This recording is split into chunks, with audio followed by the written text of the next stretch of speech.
8 নম্বর প্রশ্ন বলছেন, আসসালামু আলাইকুম আসসালাম ওয়া রাহমাতুল্লাহ। কোনো ব্যক্তি যদি গর্ভবতী অবস্থায় তার স্ত্রীকে এক তালাক দেয়, এর মধ্যবর্তী সময় আর কোনো তালাক না দেয়, জি, এর মধ্যবর্তী সময় আর কোনো তালাক না দেওয়াটা হচ্ছে সুন্নতি তালাক। পেটে বাচ্চা থাকা অবস্থায় তালাক দেওয়া যাবে, কিন্তু একটি তালাক দেবেন। এইরকমই এক তোহরে, এক পবিত্রতায় একটি তালাক দেবেন, বরং একটি তালাক দিয়ে 3 মাসিক ইদ্যত পার করে দেবেন। এই যে আমাদের দেশের মানুষ মনে করে যে 3 মাসে 3টা তালাক দিতে হবে, এটা ভুল কথা।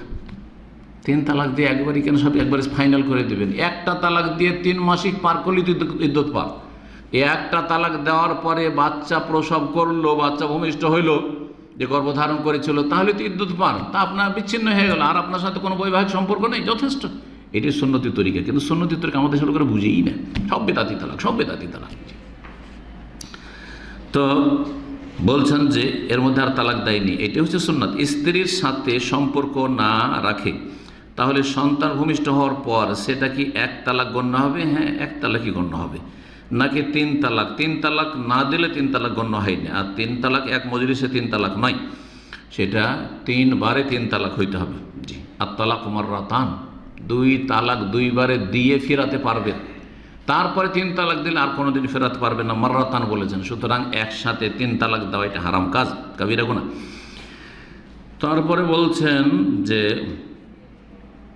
এক তালাক গণ্য হবে নাকি 3 তালাক? এক তালাক গণ্য হবে, এক তালাক যেহেতু দিয়েছে একেবারে সম্পূর্ণ তালাক হিসাবে গণ্য হবে। কিন্তু এই যে একটি তালাক দিলেন আপনি পেটে বাচ্চা থাকা অবস্থায়, আর বাচ্চা ভূমিষ্ঠ হয়ে গেল, ইদ্যত পার হয়ে গেল, ইদ্যত পার হলে সে আর আপনার স্ত্রী নাই, সে বাচ্চা ভূমিষ্ঠ হওয়ার সাথে সাথে অন্য জায়গায় বিবাহ বসতে পারে, আর তার সাথে আপনার কোনো সম্পর্ক নেই। তবে আপনার জন্য একটা রাস্তা থাকলো, যে যদি আপনি চান আর সেও চায়, তার অভিভাবক চায় যে পুনরায় তাকে বিয়ে করব, তো নতুন বিয়ে, নতুন মোহর দিয়ে আবার সরাসরি তাকে বিয়ে করতে পারবে ইদ্যত পার হওয়ার পরে, 3 তালাকের মাধ্যমে হোক, অথবা 3 তালাক বলছি 3 মাসিকের মাধ্যমে ইদ্যত পার করা হোক, অথবা আপনার পেটে যে গর্ভ ছিল সেটা প্রসব করার মাধ্যমে হোক, ইদ্যত পার হয়ে গেছে, তারপরে বিয়ের নবায়ন করতে পারবেন। জি, এই মর্মে সূরা তালাকের আয়াত নম্বর 4 আল্লাহ বলছেন যে উলাতুল আহমালি আজালুহুন্না ইয়াদানাহুন, যারা গর্ভধারণকারিণী তালাক প্রাপ্তা, আজালুহুন্না তাদের ইদ্যত হচ্ছে ইয়াদানা হামলাহুন, বাচ্চা প্রসব হওয়া পর্যন্ত, বাচ্চা ভূমিষ্ঠ হওয়া পর্যন্ত।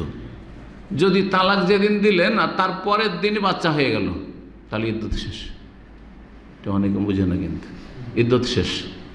তালাক দিয়েছেন ওই দিনেই বাচ্চা ধরেছে, ওই দিনে বাচ্চা ধরেছে, আর তারপরে 9 মাস পেটে বাচ্চা থাকলো, তাহলে এখানে ইদ্যত লম্বা হয়ে গেল। সুবহানাল্লাহ, লম্বা হয়ে গেল। জি, এই জন্য এইরকম অবস্থাগুলিতে তালাক না দেওয়া উচিত, বরং এর চাইতে উত্তম হচ্ছে তালাক হয়ে যাবে হামলা অবস্থা। আর তালাক বেদাতিও না, এটা সুন্নাত। ফালিয়ুতাল্লিকা তাহিরান ও হামিলান হাদিসে রয়েছে। সুন্নতি তালাক হয় পাক পবিত্র অবস্থায় তালাক দিই, মাসিক থেকে পাক হয়েছে এমন পবিত্রতা যে আর সহবাস না করে, কারণ সহবাস করলে আমার বাচ্চা ধরার সম্ভাবনা রয়েছে, এমনটা যেন না হয়। অথবা পেটে নিশ্চিত হয়ে গেছে আপনার পেটে বাচ্চা আছে, তার অবস্থায় তালাক। সাধারণত পেটে বাচ্চা থাকা অবস্থায় তালাক দেয় না মানুষ, কারণ একটা মায়া থাকা আলাদা, যে আমার সন্তান তার পেটে আছে, ঠিক আছে। কিন্তু মানুষ নিরুপায় হলে দেয়, নিরুপায় হলে দেয়। পেটে বাচ্চা থাকা অবস্থায় যদি ব্যভিচারে লিপ্ত হয়, তো কী করবে, ঠিক না?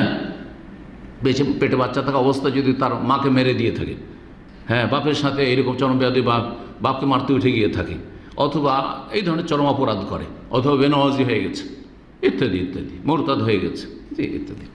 যদিও মোরতাদ হলে, বেনামাজি হলে এইসব থাকেই না আসলে। আল্লাহ হেদায়েত করে সবকে। তো কি বলছিলাম, যে মশলা বললাম যে এক তালাক দিয়েছে, এক তালাকে ফাইনাল হয়ে যাবে বাচ্চা ভূমিষ্ঠ হলে। জি, 3 তালাক দেওয়ার কোনো প্রয়োজন করেন।